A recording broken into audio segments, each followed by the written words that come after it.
Hi everyone, welcome to Value. So today we're looking at Block, and there's something about Block that really sings out in the third quarter financials, and I'm going to talk about those right after I talk about the financial basics about the stock right now. Stock's at $53.91, and if the after hours it is at $60, that's up 12.63%.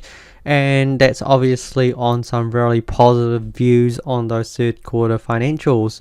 So if you look at stock price last year around August, it was about $268. So you can see it's dropped off quite a bit, but now we're starting to see the stock rise again because basically with the rise in interest rates and the whole economic environment, it's kind of pulled the valuations down quite a bit. But now we're at this kind of bottom level where if you actually start shopping quite wisely, you can actually find some really good valuable companies, particularly ones that have a really good future ahead of it. And Block is one of those companies that has a great future ahead of it. Every kind of product of it that it has is actually quite an innovative product. It's got Square, which is helping with payments, and it's got Cash App, which is all your using for all your financial needs. They acquired Afterpay, which is quite a strong kind of global giant when it comes to buy now, pay later kind of financing. So, and that's just all that's going to continue to build up further and further. And that's the one thing that's working really well for them. All the products are products that other people are actually having to try to catch up with them rather than trying to catch up with anyone else. And that's one thing that's I think is going to be very key to this company continuing to be very valuable in the future. So we're going to jump into the financials, and then you're going to get the one thing that I'm really seeing is that sticks out. So I'm just going to readjust this at the screen so that you can see what I'm seeing. Alright, so if we look at the revenues were $4.5 billion, and that was for the third quarter. And then if you look at the prior year, that was $3.8 billion. That's a jump of around 18%, which is not too shabby. Like 18%, it's starting to feel like it gets on the lower side of growth, but it's a decent number that, hey, if they can manage to get this type of growth every year, it really starts to compound. But it's actually not that. It's actually not the 18% that I want you to concentrate on. It's actually the gross profit that I want you to concentrate on. So if you look at the total gross profit for the quarter, that was $1.567 billion, and it's up from at $1.1 billion. So that's around over $400 million in extra gross profit.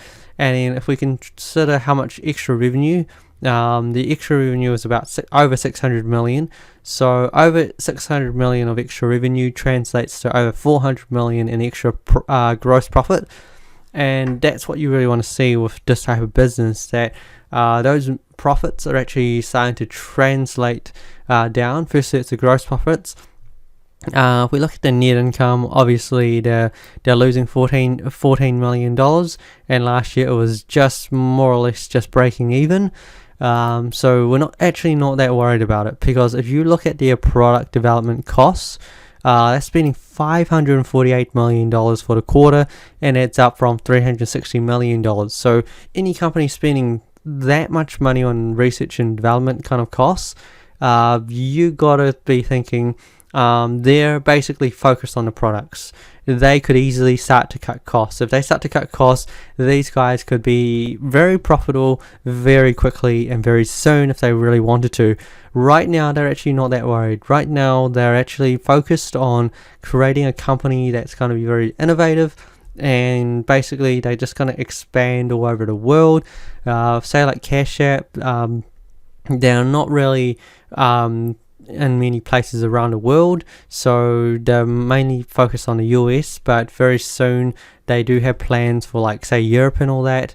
And that just shows you that, hey, they've got tons of room to expand, but they just have to get their product right. And in a minute they have their whole products kind of set up, then they can basically expand at will, basically. So the one acquisition is Afterpay, which is all over the world already. Well, not like in terms of major countries anyway. And Afterpay is basically probably setting the foundations for this company to continue to expand internationally. So the one thing that sticks out in the financials was basically, if we look at their revenues in terms of Cash App, their gross profit in markets outside the US, it was $121 million for that quarter. So if you compare it to last year's quarter, that was $53 million. So you can see that they're starting to get more of the gross profit from outside of the US, though a lot of that came from buy now, pay later. If you take out the buy now, pay later, which is Afterpay, their gross profit was $75 million. So you can see that their acquisition of Afterpay was actually quite strategic in trying to get them more of a international kind of exposure, which I think is probably something that's probably going to work pretty well in the longer term. So if you like nice graphics, this is probably the chart that you really want to see, rather than that financial table, which is always very dry. So if we look at the gross profit, that's up 38% year on year, which is what we really want to see from this type of company. The minute growth starts to slow, we want to really see that, hey, even though the revenue will generate at a slower rate, it starts to translate down to this gross profit stage where it starts to look much more healthier, much more attractive, and those are where the bigger numbers are over the longer term. So if we can see, Cash App gross profit was 51%, that was at $774 million, and in Square's gross profit was $783 million, and that was 29% upwards. So you can basically see that, hey, these numbers actually moving much quicker than their revenues are moving, and that's the key figure to this company, that if you watch their margins and watch how they start to translate to the bottom line, you're going to see a very, very successful, profitable company in the years ahead. Right now, you have the opportunity to be buying this company at a very, very decent price compared to what you had to pay. Like last year, when valuations were high, everything was all about these type of companies.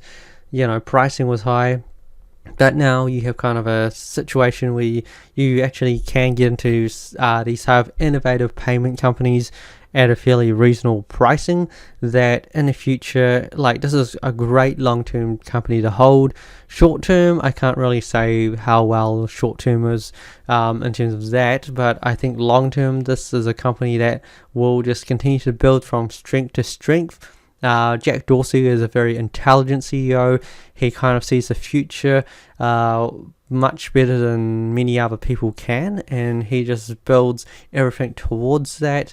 And basically, I can just see this company becoming much, much bigger, much more valuable, and just a juggernaut in terms of the payment space in the future, and particularly with the product spend. If they're spending over $500 million per quarter, that's about $2 billion. And at $2 billion, they could easily reduce part of that, and it could easily just translate to the net income. So this company is not struggling to basically cover costs. It's covering costs, and it's just basically trying to spend more and try to seek as much growth as possible before they start to focus on profit, which is, in a sense, it's a good strategy if you want a growth company. In terms of their cash, like, I think we'll go to their balance sheet. Unless I'll pass that, then I will just scroll back upwards, and then we'll hopefully see it somewhere, because I think they are holding a very healthy amount of cash as well. So cash and cash equivalents was $4.3 billion for that quarter ended, but they do have short-term investments, which is, so investments in short-term debt securities, that was $1 billion. So there you go. They've definitely got several billion to play with if they need to. Right now they don't have to, because their business is basically doing well enough that it breaks even. It covers all the costs. It basically covers, yeah, for this quarter it covers a $548 million product development costs. So that's a huge amount that they're spending on development. And if they can keep this up, they're eventually going to have some really, really amazing products. Not that they don't already. They already have some pretty great products. They basically just have to keep expanding, and things are going to translate to the bottom line really, really nicely in the future. So I think this is what the market kind of sees as well, and that's why kind of like the stock is up 12%.